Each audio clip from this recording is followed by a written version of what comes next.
Hi, everybody. My name is Gary Gomes. I'm going to get this centered a little bit better. And I'm coming to you live, well, actually recorded from New Bedford. And I'm here to talk with you about the astrological significations for the next week from June. Um,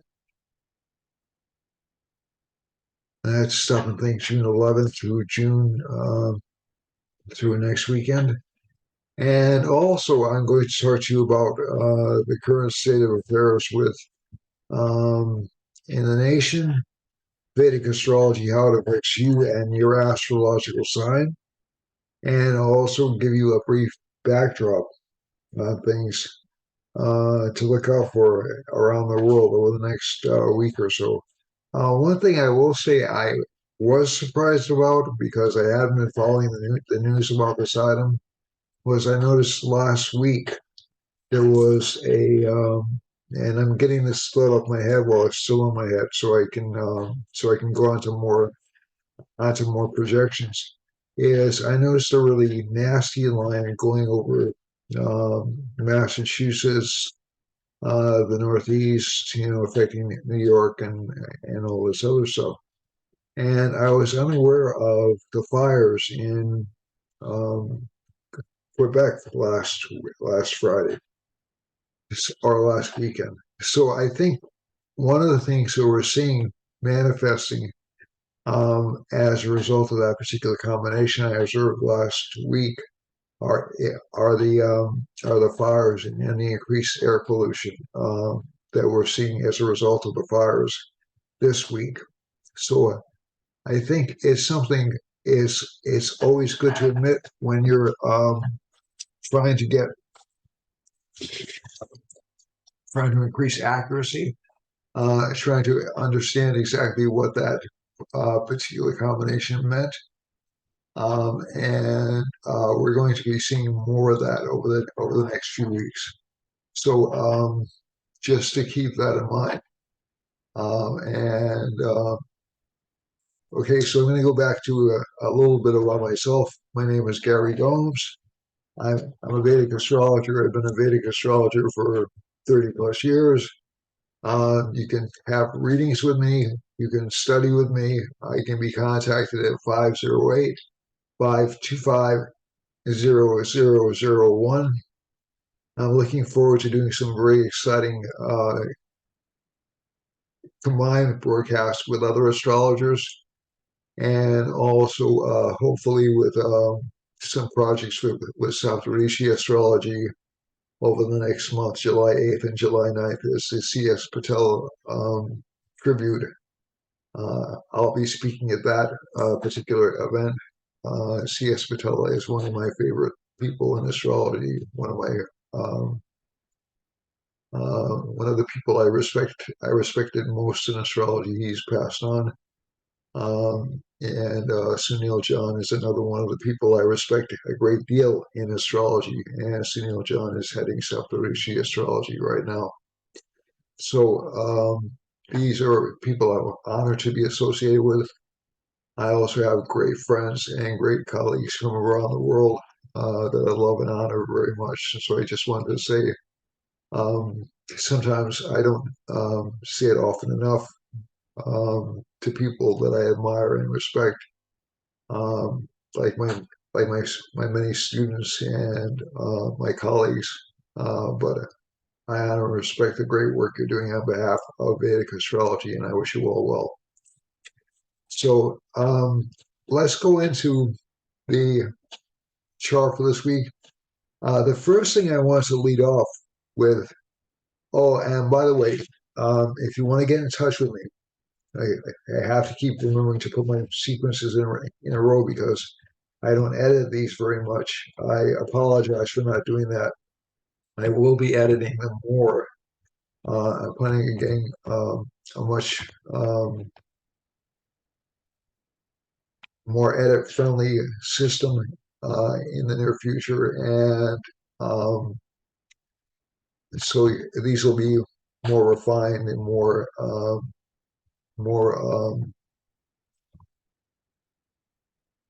how you say eye appealing. Although Tucker Carlson seems to have done pretty well with was just being shot in his room or against the staging just recently. We'll talk about that in a few seconds. The other thing is, so if you want to contact me, and again, that's not a sympathy for Tucker Carlson or his policies.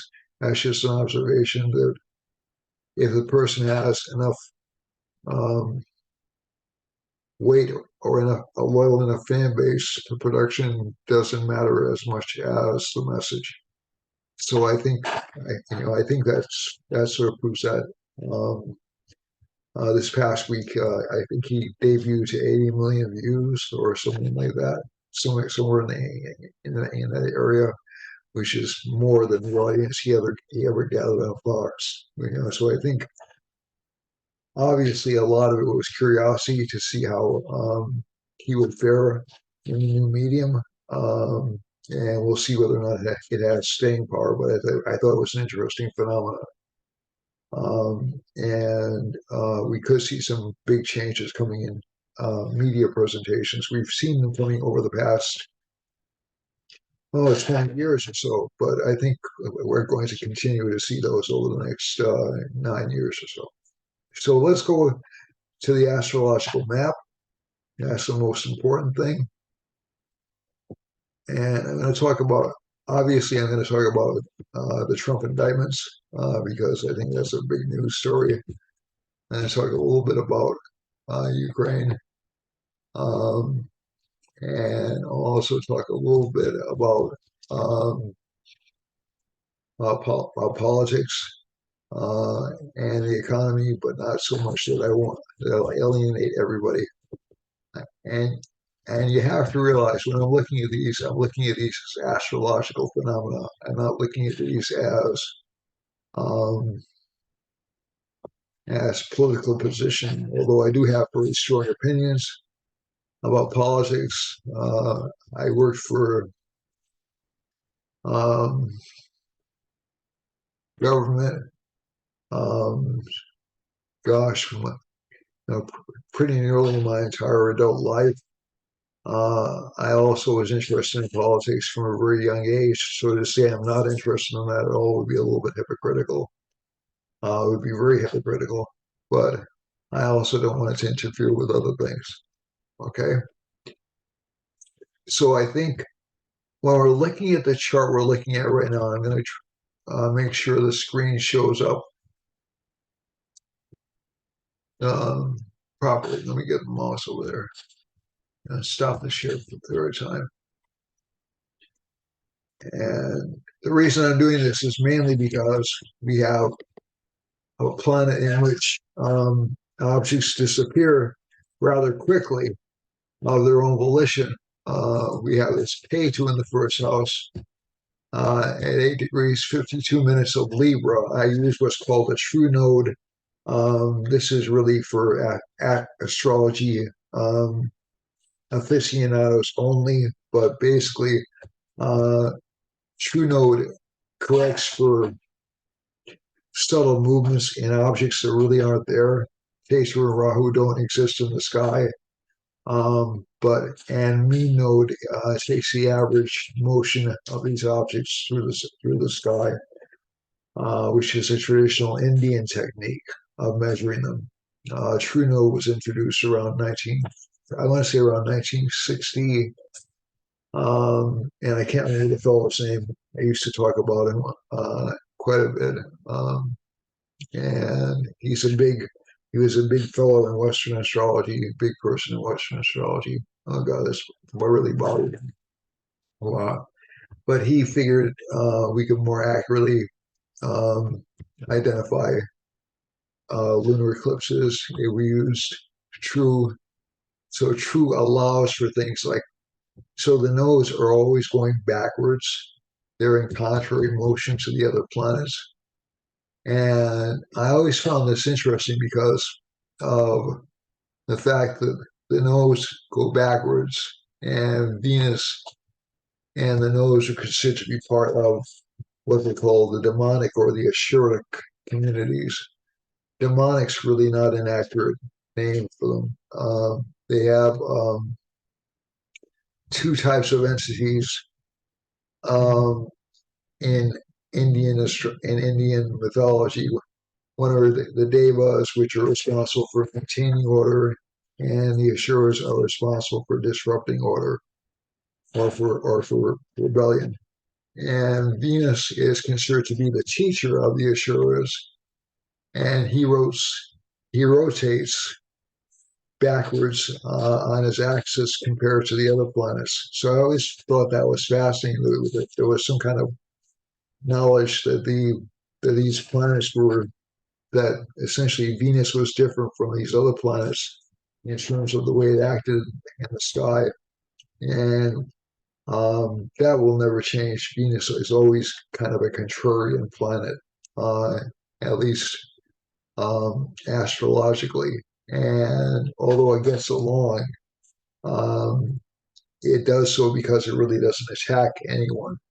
Um, and almost every myth connected with Venus, it doesn't attack unless it's attacked. It doesn't fight unless it's. But when it does get provoked, it wipes out the opposition. It really does a number on them. So basically, that doesn't happen very often. But I think one of the fascinating things about Venus is that apparent backward rotation and the fact that the nose moved backwards through the horoscope or through the signs. I always thought that was really interesting.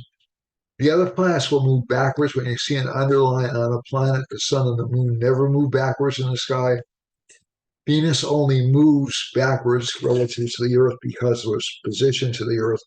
Once every 2.5 years, we're going to have a Venus retrograde this summer, starting around July 27th, and that'll be interesting for in terms of relationship life, maybe even in terms of promises being kept, in terms of justice being done, because Venus is essentially one of the two planets connected most strongly with justice. So it's so I can't not talk about political events, right? You watch the broadcast for long enough, and also about justice events. And at least in this chart currently, we have a Saturn Moon conjunction right now. So that means there's a little bit of a feeling of justice on the parts of some people, but Saturn's aspecting Jupiter, so it's kind of a twisted justice. I'm not going to be afraid to say that.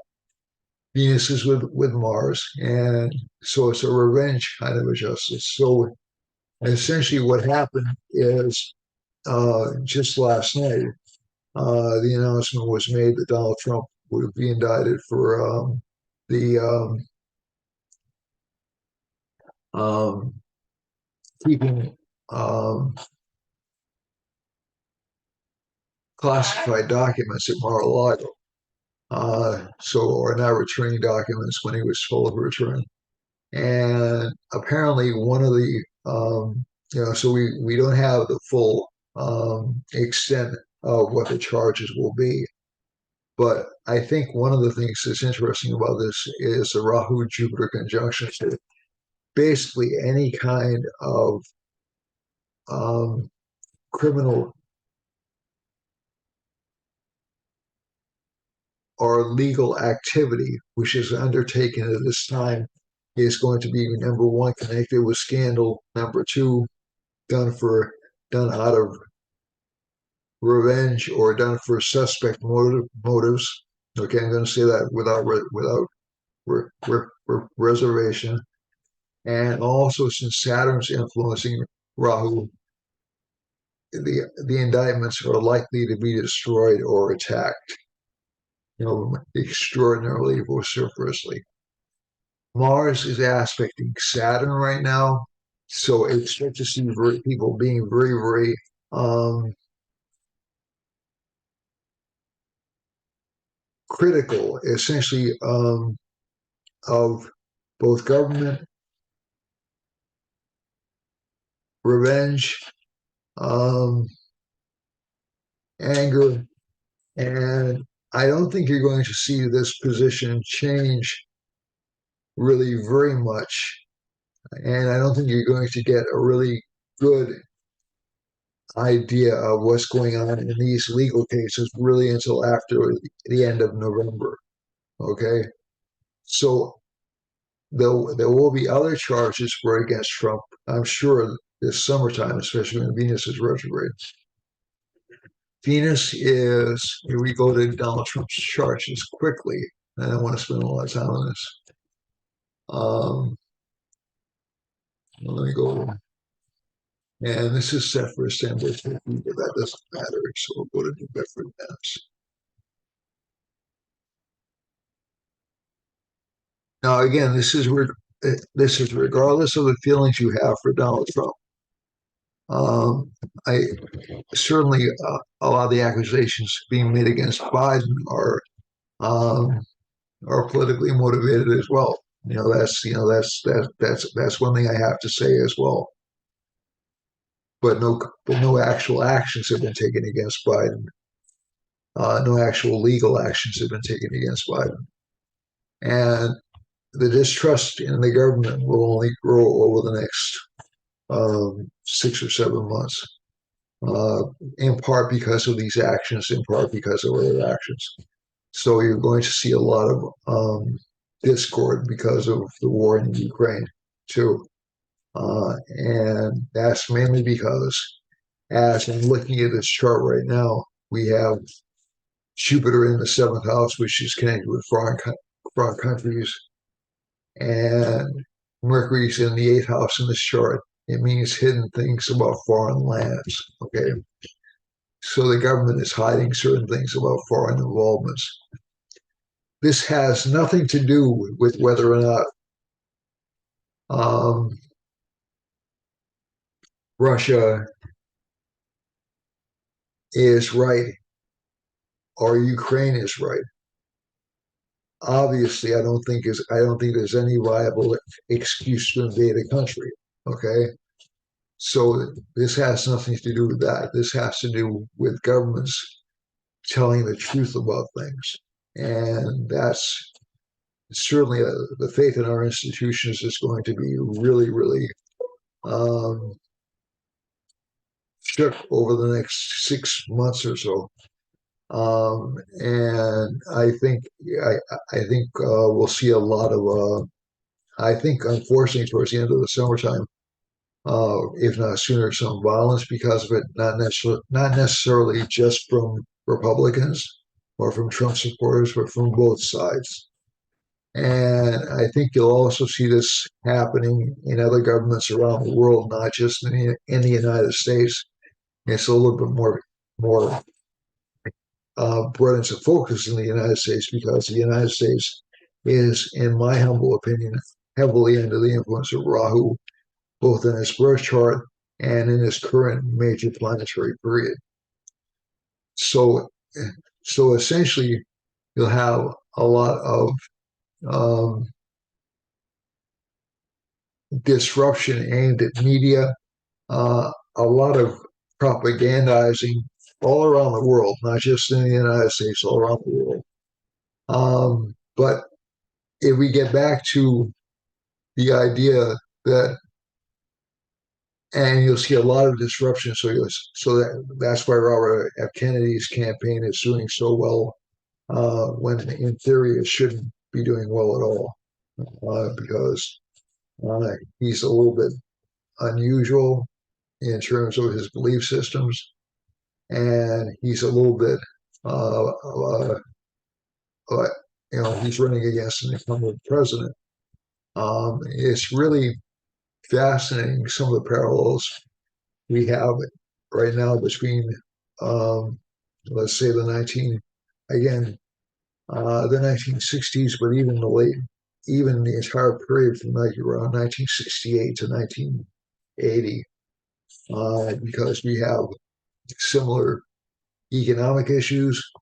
We have similar um, issues with civil rights. We're having similar issues with economics, not identical, okay, but And also recently, there's been some claims from the Saudi Arabians are going to penalize the United States in terms of shipments. India is buying oil from Russia and reselling it to Europe. So there are a variety of things that are happening, which are just kind of um, we have people working their way around the system. We have people essentially trying to subvert um, global control. And those of you who may have been born after 1990 may have no conception that this is not a new pattern for the United States. Um, or this is, um, but before 1990, we weren't the only actor in the world. You know, there were several um, massive centers. So the Middle East had control over oil, which is a Mars phenomenon. So that's one of the reasons why we're seeing all this um, stuff around oil and access to oil. And Mars is weak in the chart, so it's starting to diffuse, it's starting to spread out. Also, the profit motive is involved, so Venus is getting involved in this a little bit as well. Also, traditional alliances are breaking down somewhat. You have um, countries that had once been solidly on each other's sides trying to find new allies. So we have, um, let's say, I'll just use Brazil off the top of my head, forming alliances with China and with other countries around the world. I think it's fascinating because um, what happens every once in a while is you see new power blocks um, combining, and that has economic consequences for both the United States and the rest of the world. So that's why I'm bringing this up as a topic of an astrological conversation. Mars is aspecting K2 is kind of a dangerous time, but not really for war, but for trade, because K2's in Libra, which is a sign connected with trade or the marketplace. And Mars is also aspecting K2, which can give more eruptions. We're seeing a lot more eruptions around the world.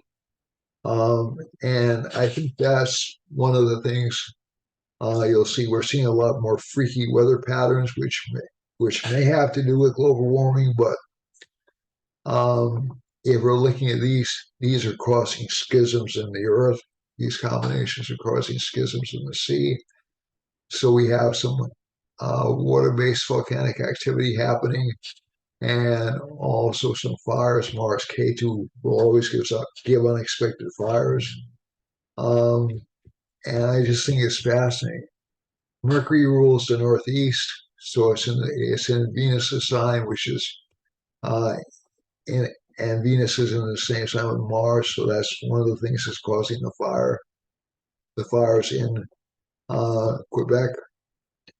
And we also have a lot of these trade issues coming up. Um, Also, again, kind of a dangerous period, especially around July 27th for economic issues. Now, again, some people are also, it's around the end of the summer, at least in the United States, student loan repayments will resume. So that'll be a big issue for a lot of people. So I think we're looking at an economic, although the unemployment figures look good, labor force participation rates are still not really good. And I think this Saturn over here, good for innovation, good for public innovation, good for innovation in government, but also it's a very critical time for government because of Saturn influencing both the 10th house in this chart and also Jupiter. Okay, so we have a lot of the intelligence agencies or a lot of the governmental apparatus under more scrutiny than they have been in a long time. Um, Probably since um, the aughts, when when people were getting very critical of the way that prisoners were being treated in Guantanamo Bay, and we could sort of justify it then um, because of the perceived threat to uh, the perceived threat from terrorism. Now we're justifying it because of the perceived threat to democracy. And one of the ironies about this is that if you want to preserve something, you don't preserve it by attacking it.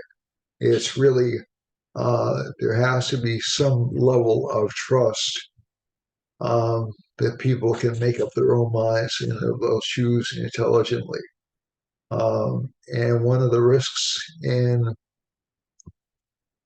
inherent in any form of government is that the people entrusted with power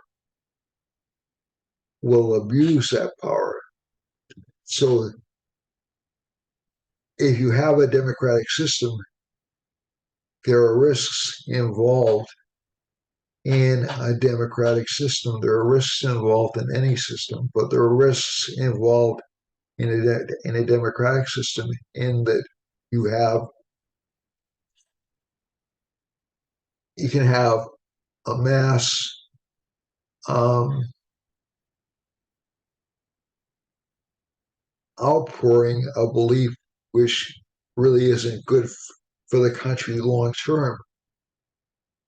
And this is why you set up institutions or, or limitations on power in a variety of situations. But if a government starts to distrust its own people, then you have the beginnings of an autocracy.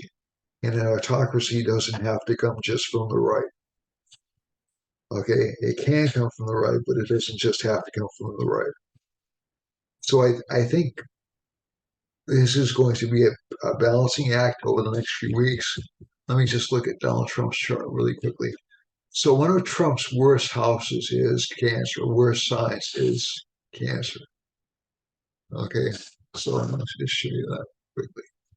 And then we'll get on to uh, what's affecting you.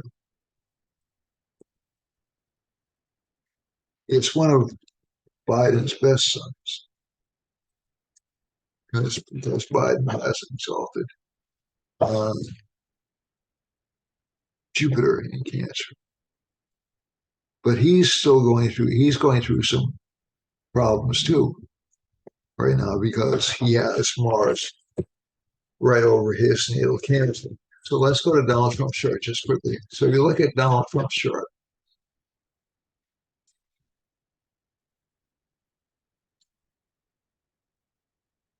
okay, so Mr. Trump has Venus and Saturn. So essentially his 12th house planets are Saturn and Venus. This is his first house is Leo. His 12th house planets are Saturn and Venus.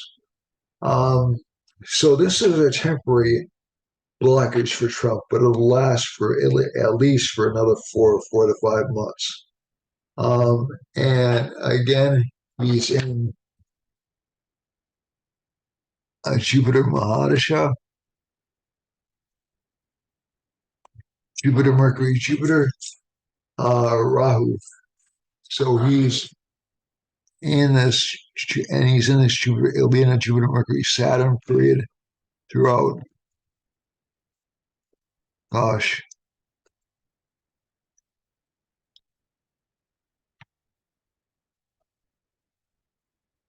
throughout October this year. So he's in a Rahu subperiod, so he'll be in a Saturn subperiod, so he'll be kind of confined from undertaking any action. He has a mildly more favorable time when he enters his K2 Mahadasha. K2 is with his moon, but that could also mean a lot of mental anguish for him. So this will be after October 23rd. And after November 12th of 2023, he goes into a K2 Venus subperiod, which looks a little better for him. And around September 28th of 2024, he enters a Venus subperiod. Now, this could mean any of a number of things. It could mean he'll get reelected because Venus is in the 12th house and it does well there. It could also mean he'll end up in prison. So this is something which is a little bit. I know I'm all over the map with this, but Mercury Mahadash's Mercury subperiods are notoriously um, sketchy, and Venus for Donald Trump isn't necessarily a good sign. Isn't necessarily a good planet. I'm looking at his Navamsha chart. It's better in his Navamsha chart. Um, so Venus is the strongest planet by birth sign. So again, I'm still reserving judgment both on whether or not he'll go to jail and also whether or not he'll end up being reelected. If he shows any inclination towards jail time, it'll be during K2 moon subperiod, which will be around January of 2024. But I suspect they'll just keep on pulling charge after charge after charge on him. That's what I think. Um, if we look at so I'm not going to look at Biden's chart. So let's look quickly at Joe Biden's chart.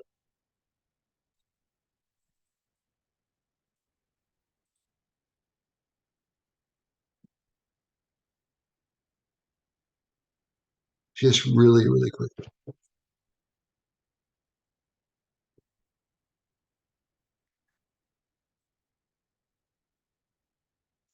Now, again, there's some dispute over how accurate this chart is.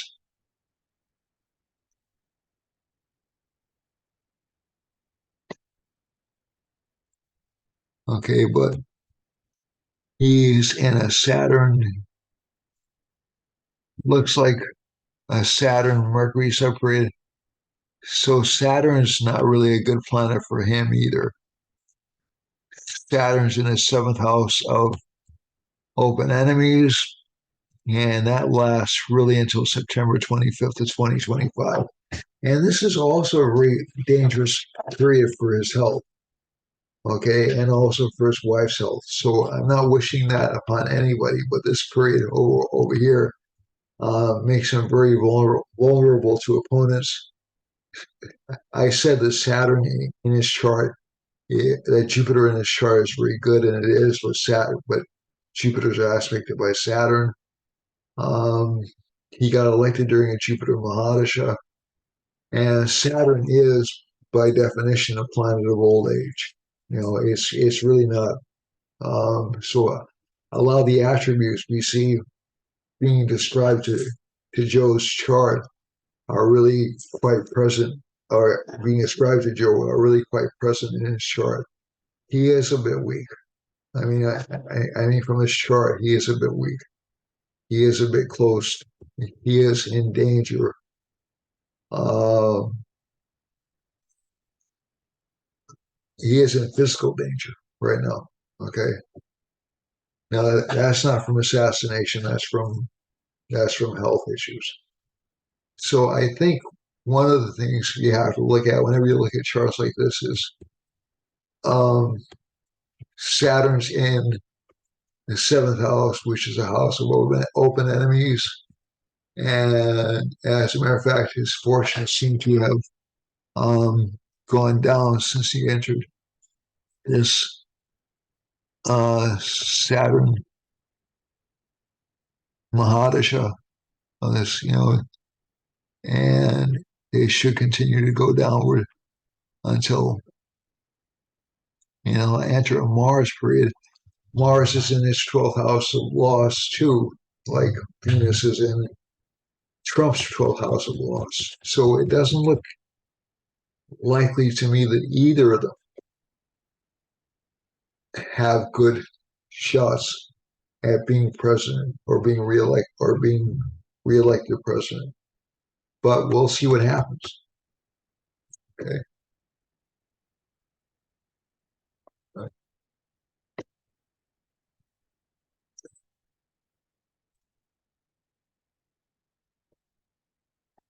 The okay, so we're looking at this chart right now, and let's talk about the astrological signs. So my apologies for going on so quickly about that, so much about that. Aries is the first house lord. He's in the fourth house. So people with a strong Aries or Sun in Aries will have a lot of temper this month, a lot of frustration over relationship and home life. There'll be some arguments in relationship partners will seem a bit moody and distant. Monetarily, it should be good for them in terms of broadcast. It looks good. Saturn's aspect in the first house, so they'll feel slowed down. And again, this will be sort of a frustrating month for Aries. Again, pretty much until through November, unfortunately. Although you will see some improvement with Mars entering Leo in about a month and a half. It's not really disastrous. It's just kind of a frustrating time. With Mercury and Taurus, we have, so with Taurus, we have Sun and Taurus along with Mercury. So there's a lot of focus on financial security and stability. Mars aspects K2 in this chart. So again, be careful about health and also accidents. And Moon is in one, two, Moon is in the 10th house. So good for career growth. And Rahu's in the 12th house. So again, watch out for spending too much money for this sign. Gemini has no planets in the first house. Its Lord is in the 12th house. So again, heavy spending pattern, but some good luck if you deal with people from overseas or from other countries. So that's a good aspect to it. Good for people in government with this particular combination. Venus and Mars are in the second house. That's actually somewhat good for money and financial growth. Um, K2's in the fifth.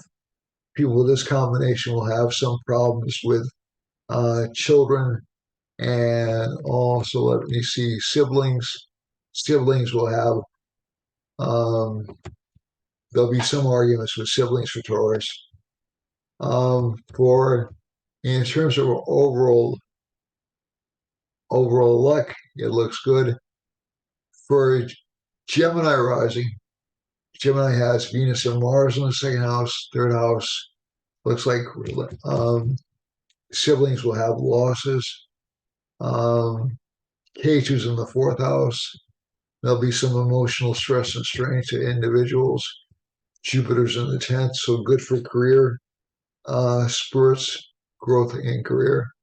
And Saturn and Moon are in 1, 2, 3, 4, 5, 6, 7, 8 in the ninth house.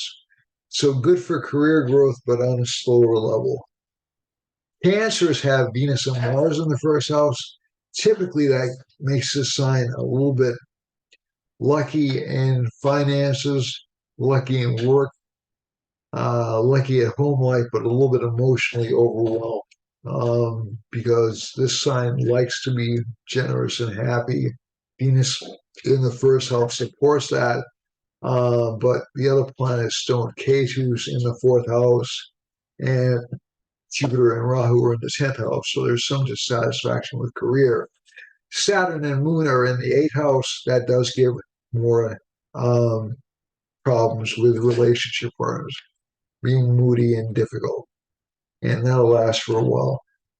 For Leo has the Sun in the 10th house, so a lot of focus on career, some good luck, some good temporary luck for the next 6 months or so for this sign, and maybe a change in relationship. Maybe relationship partners will seem a little bit moody or depressed, but relationships will be solid. K2's in the third house, a lot of bravery for the sign, and but a lot of career focus for the sign. Again, watch out for over expenditures, expending, buying things you really don't need. For Virgo, Virgo has no planets in the seventh house. The seventh lord is in the eighth house. That usually means it's difficult to please relationship partners, or relationship partners will seem a little bit weak or a little bit diminished. Um, Mercury and Sun are in the ninth house. That gives some good financial luck to people, especially if they're willing to travel for career. K2's in the second house. That gives some trouble with speech and communications. Um, and the Moon Saturn conjunction in the sixth house, you have to watch out for financial luck, especially connected with friendships. For Libra, Libra has K2 in the first house, so this planet will be very attracted to odd things. They'll like to be alone a lot. Rahu and Jupiter relationship partners will want to be out spending or doing other things. Uh, but relationship partners will calm down a little bit over the past couple of days. They'll be a little bit less bellicose, a little bit less angry. Um, Mars aspects Libra. This will make the sign more energetic overall than it has been over the past few months. So that's actually good. And the Lord of the first house is with Mars, so there'll be more desire to get things done. And the Saturn Moon conjunction, people will be trying to think, people with this sign configuration, this is October 15th to November 15th, will be thinking more about how they can work harder to get their career more in gear. Some um, temptation to get involved in different relationships, but be careful about that. Scorpio is relationship partners for Libra will not be what they seem to be at first glance. At first glance, Scorpio has Venus and Mars in the ninth house. That's actually a good combination. It's a little bit tough for financial life, but it's good for general luck and general relationship life. Sun and Mercury are in the seventh house. It makes this sign more communicative in relationships. Rahu and Jupiter in the sixth house. That gives the sign more health panics or more hypochondria, uh, and also a little bit of clumsiness. That's the Joe Biden combination right there. Saturn aspects, Rahu and Jupiter, it can give additional health problems to people with this sign placement. So again, be careful. This sign should be very careful of his health. For Sagittarius, um, Sagittarius has uh, Jupiter is first lord in the fifth house, along with Rahu. So the sun will be a little bit aggressive, very ambitious. Um, Saturn and Moon are in the third house, very determined to get what it wants, very aggressive. Venus, the Sun and Mercury in the sixth house, some problems with the government or some problems with authority figures. Venus and Mars are in the eighth house. Relationship life will be difficult. K2 in the 11th house, as I've told you before, expect some betrayal or some difficulty from friends. Capricorn has no planets in the first. The Lord of the first is in the second house along with the sixth. So this indicates financial prospects are good if the person is willing to work. Jupiter and Rahu are in the fourth. This hasn't changed a lot. Jupiter and Rahu are two very slow moving planets. So is Saturn, and so is K2. So the effects when planets enter this sign last for months. So essentially, this sign is going to have some problems at home, some problems with work recognition. That's pretty standard.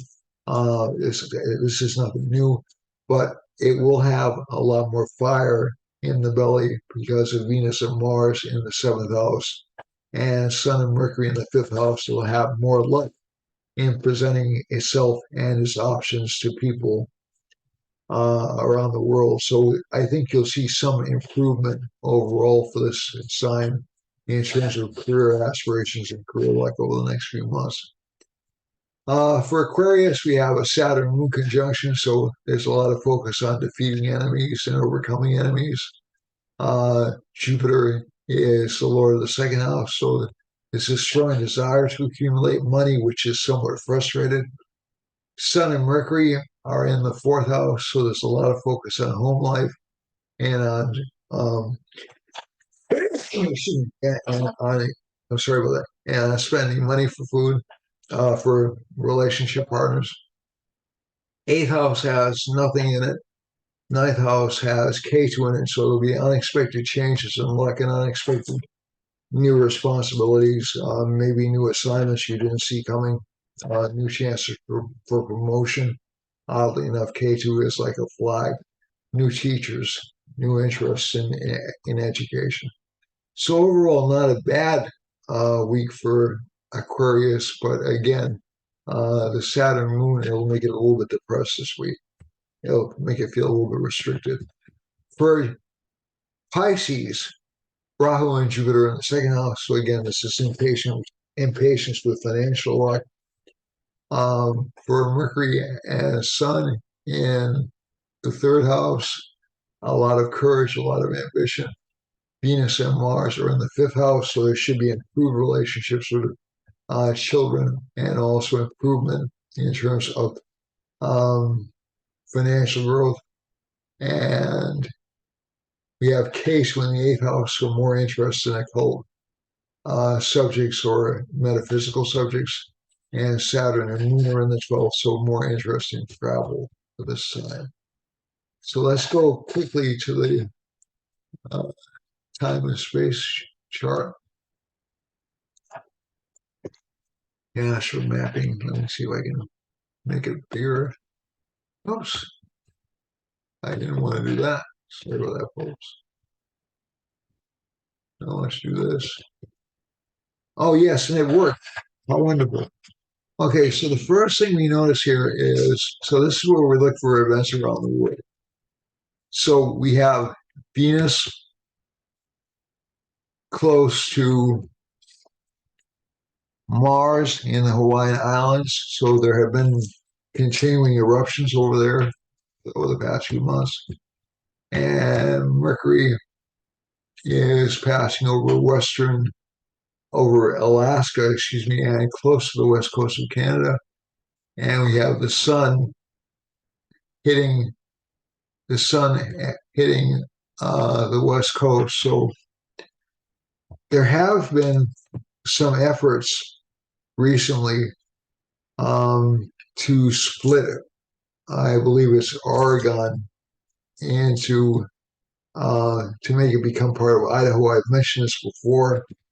I think there has been some movement in that direction.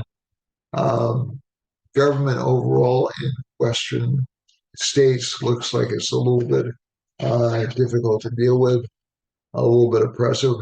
I don't think you're going to see a change in government, but with the sun being located in the eighth house in this chart, along with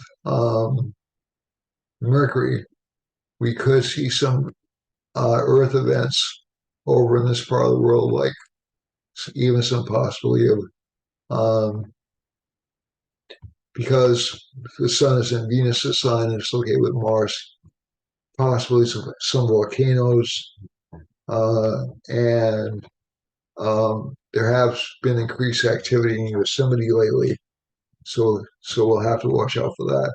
I'm not expecting a big eruption, like a world-changing event. The other parts of the world where we see this Venus-Mars conjunction have to do. This is actually the wildfire region, and it's splitting down over here into New England and all the way down into Haiti, the Dominican Republic, and Puerto Rico. And I think this part of the world will see increased pollution, increased toxicity. I want to see what these lines are. We have a Rahu line passing up through the Dominican Republic, and especially Haiti. So Haiti's in kind of a mess right now. We also see it heading down through Venezuela, and Ecuador and Peru, and Venus and Mars lines hitting through Argentina, Colombia, and Argentina, Colombia, and oh gosh, and Chile, and down through Tierra del Fuego. So this part of the world will be in relative economic shambles for a little while. Even some possibility of volcanoes or earthquakes, especially around here. Um, the other parts of the world which are lining up, it's going to be a lot of news out of Brazil, especially northern Brazil, and also um, some flooding injuries down off down by down by Rio, at least from the shore, and down by Sao Paulo. This line goes up here. I have to find that line. This is a sun line. So this indicates increased governmental authority in Portugal, UK, France, Spain, and all the way through Norway and Sweden and into Finland. Also, we have a Rahu Jupiter line indicating some increased government scandals in Norway, Sweden, Germany, and down into Italy and down into Libya, all the way down to the Central African Republic and down through as far south as South Africa. Um, we have a Mars line, so this can give increased violence in this part of the world and increased rainfall in this part of the world right here. Western Turkey looks like it's under some kind of assault from Syria, or Syria and Western Turkey look like they're in rough shape. And so as are Eastern Turkey and Syria and Western Syria look like they're in rough shape. And so do Israel, Palestine, and Saudi Arabia. So that part of the world I would pay particular attention to. The other part of the world I would pay attention to over here is Iran, um, up through Pakistan, up through, excuse me, Afghanistan, Pakistan, and Central Russia. Uh, this region of the world has been in really rough shape for a while. Um, and this indicates to me some changes in government in these parts of the world. Um, India looks relatively unscathed, although it is between a moon line and sort of a Rahu line. So there'll be some panic or some change in the population in India, some governmental shift or some unpopular policies, but it won't be as heavily afflicted as, let's say, China is, or Laos, or Cambodia, or uh, Vietnam from these lines. Especially Cambodia and Laos seems to be in a little bit of trouble, and so does Indonesia down here. Let's move this my mug over to another part of the screen so we can see the rest of the map a little bit better. I can't do it. All right, so I have to infer that we have, well, I can see the lines. We have several lines running through. We have a Rahu line, so there'll be some scandal in Indonesia. We have a Mercury line running right through the Philippines, so we'll be receiving a lot of news about the Philippines and about Indonesia.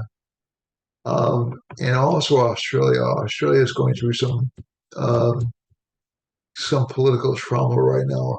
There's a Moon Saturn conjunction hitting right here, And the government in New Zealand looks like it's going to be going through some changes, maybe returning to a more conservative form of government. Or I know that the president isn't running again, but with that son down there, looks like there'll be more government pressure on uh, in both Japan and in New Zealand. So that's about it for this week. Again, if you'd like to contact me for a reading, please do so. 508-525-0001. If you'd like to study Vedic astrology with me, or you'd like to have contacts of people who can teach you Vedic astrology, I'd be delighted to do that. My email is garygomesg@gmail.com or neivas@comcast.net. I wish the second one were a little bit easier to do, but it's the letters NEIVAS, Northeast Institute of Vedic Astrology and Studies. So it's actually an acronym. So if you can contact me there or contact me through my cell phone, 508-525-0001 is the best place to get me. If you'd like to discuss any of these things, if you'd like to appear on this particular program with me and discuss things astrologically, you're more than welcome to ask me about that. And depending on what you want to discuss, I'll be happy to have you on the YouTube channel. And I think that's about it. I'm working right now on a really great book by Alan Anand, and I'll be doing an interview with Alan about that relatively soon. And I am planning some upcoming events with fellow astrologers John Karazian and Lolita Donatello. So I look forward to seeing you next week. Until then, stay healthy, be happy. Uh, I hope you like my new haircut. Same old haircut I get every few months, but it's new to me today. And I wish you all the best of luck. I wish you all health, happiness, prosperity, and I love you all. Thank you so much for watching. Uh, Also, don't forget to subscribe, share, and like and comment. That's all important to YouTube channels. Okay? Thanks a lot, folks. Namaste. Again, I love you all. Thank you very, very much for watching. And namaste. Peace be with you and also with you.